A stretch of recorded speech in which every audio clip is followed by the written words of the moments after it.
วัสดีค่ะหนูชื่อเด็กหญิงพิมดาจุนศรีอยู่ชั้นประถมศึกษาปีที่ 5เป็นตัวแทนจากโรงเรียนอนุบาลธรดาตำบลป่าพุทราอำเภอขานุวรลักษบุรีจังหวัดกำแพงเพชรวันนี้หนูขอนำเสนอนิทานคุณธรรมเรื่องลิงแข่งเรือค่ะเชิญรับชมและรับฟังได้แล้วค่ะณป่าแห่งหนึ่งแบ่งเป็นป่าเหนือป่าใต้มีลำธารสายเย็นไหลผ่านมีฝูงลิงเล่นน้ำอย่างสุขสำราญและมีฝูงปลาแหวกว่ายน้ำอย่างเย็นใจมีลิงตัวหนึ่งมีนิสัยชอบท้าทายและชอบพนันอยู่ร่ำไปให้มาแข่งพายเรือกับตนจนสัตว์ป่าพากันเอื่อมระอาต่อมาลิงก็ได้เตรียมจัดการแข่งขันพายเรือขึ้นณแม่น้ำใจกลางป่าลิงได้ท้าทายกับเสือว่าจิกเจี๊ยกข้าคือลิงข้าขอท้าเจ้าพี่เสือให้เจ้าไปแข่งพายเรือกับข้าเจ้าจะรับคำท้าจากข้าไหมแต่ข้าขอบอกพี่เสือไว้ก่อนเลยนะว่า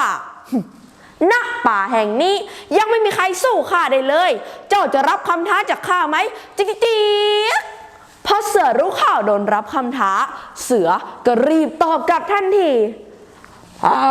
ได้สิข้าขอรับคำท้าจากเจ้าแต่ข้าไม่ได้พายเองนะข้าให้ทีมของข้าพายอีก7 วันไปเจอกันที่แม่น้ำใจกลางป่าหลังจากเสือได้รับคำท้าทายจากลิงเสือก็ได้รวบรวมสัตว์ป่าทางเหนือมาฝึกฝนพายเรือโดยแบ่งหน้าที่มีช้างอยู่ท้ายหมูอยู่หน้าหมาป่าอยู่ตรงกลางสัตว์ทางเหนือก็ได้ฝึกฝนพายเรือพายเรือพายเรือแล้วก็พายเรืออย่างขมักเขม้นตั้งใจฝึกซ้อมโดยไม่ปริปากบ่นแม้แต่น้อย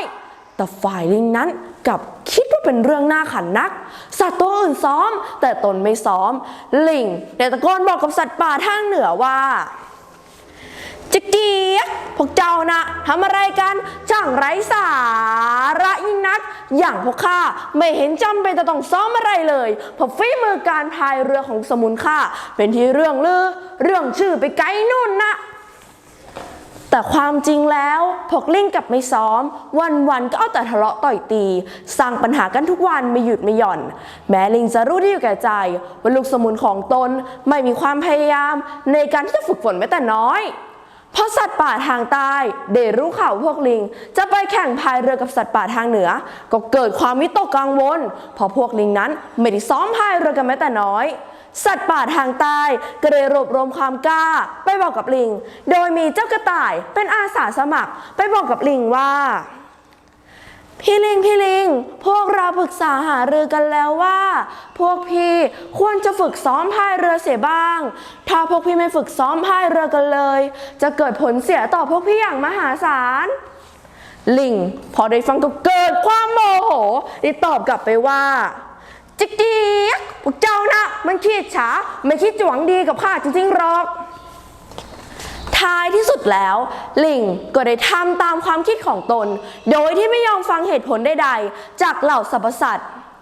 เวลาผ่านไป7 วันสัตว์ป่าต่างๆพากันมาดูการแข่งขันพายเรือระหว่างลิงกับสัตว์ป่าทางเหนือเมื่อการแข่งขันจะเริ่มขึ้นนกขุนทองซึ่งเป็นนกที่ช่างฉลาดประจำป่าก็ได้เป่าประกาศว่ากระจองงเจ้าค่ะอีก1 ชั่วโมงข้างหน้าจะมีการแข่งขันพายเรือระหว่างลิงกับสัตว์ป่าทางเหนือขอให้พี่น้องสัตว์ทั้งหลายมารวมเชียร์และเป็นกำลังใจให้ด้วยนะกระจองงเจ้าค่ะพอการแข่งขันจะเริ่มขึ้นนกขุนทองก็ได้ให้สัญญาณนกหวีดปี๊ดสัตว์ทางเหนือก็ได้พายเรือจำเรือพายเรือจำเรือพร้อมเพียงกันเป็นจังหวะจนถึงเส้นชัยแต่ฝ่ายลิงนั้นพายเท่าไหร่เรือก็โอนเอ็นไปมาหัวเรือไปทางหางเรือไปทางบางตัวก็พายไปด้านซ้ายบางตัวก็พายไปด้านขวาบางตัวก็นั่งนิ่งๆไม่ทำอะไรเลยทำให้เรือล้มลงสร้างความล้มเหลวให้สัตว์ต่างๆยิ่งนักลิงก็ได้มายืนเศร้าจิกเจี๊ยกเป็นเพราะเราแท้ๆ ที่ทำให้ลูกสมุนของเราต้องตาย เสือก็ได้มาปลอบใจลิงว่าไม่เป็นไรหรอกเจ้าลิงเพราะลูกสมุนของเจ้าปิดหูปิดตาปิดปากไม่ฟังอะไรเจ้าเลยถ้าลูกสมุนของเจ้ามีความสามัคคีอย่างไรก็ชนะสัตว์ป่าทางเหนืออย่างพวกข้าได้หมูก็ได้กล่าวก้อนสอนลิงว่าอิฐ1 ก้อนวางไว้ดูไรค่าไม้1 ต้นมีชัยป่าว่าหน้าสวรรค์อิฐ100 ก้อนเป็นกำแพงแกร่งชะกันไม้นับพันเป็นโพรงไผ่ใหญ่อุดมนิ้ว1 นิ้วถึงกำแพงก็แรงน้อยนิ้วนับร้อยรวมกันใครกล้าข่มสามัคคีคือพลังสร้างสังคม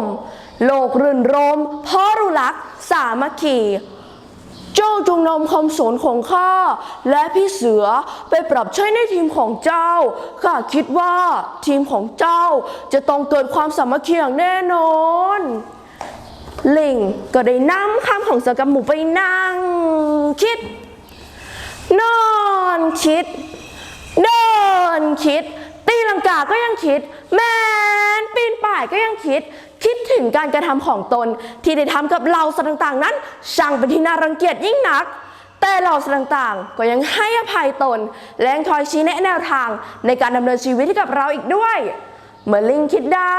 ลิงก็เดินทางหาสัตว์ป่าทางเหนือพร้อมกับกล่าวคำขอโทษในการกระทำของตนที่ผ่านมาหลังจากนั้นสัตว์ป่าทางเหนือและสัตว์ป่าทางใต้ก็รักใคร่กลมเกลี่ยวมีความสามัคคีและอยู่รวมกันอย่างมีความสุขนิทานเรื่องนี้สอนให้รู้ว่าความสามัคคีนั้นทำให้ประสบความสำเร็จดังพุทธศาสนาสุภาษิตที่ว่าสมัคคานังตะโปสุขโขความเพียรของหมู่ชนผู้พร้อมเพรียงกันทำให้เกิดสุข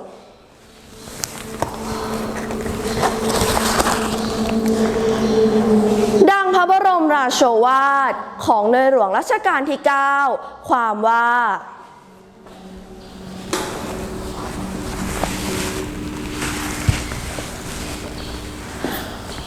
ความสามัคคีนี้เป็นคุณธรรมสำคัญประการหนึ่งซึ่งหมู่ชนอยู่รวมกันจำเป็นต้อ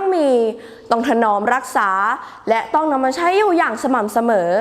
ถ้าแต่ละฝ่ายเข้ามาร่วมกันทำงานโดยความตั้งใจดีโดยความสามัคคีความรู้ความสามารถและโดยความคิดที่สร้างสรรค์งานก็จะสำเร็จสมบูรณ์งดงามตามประสงค์ทุกอย่างขอบคุณค่ะ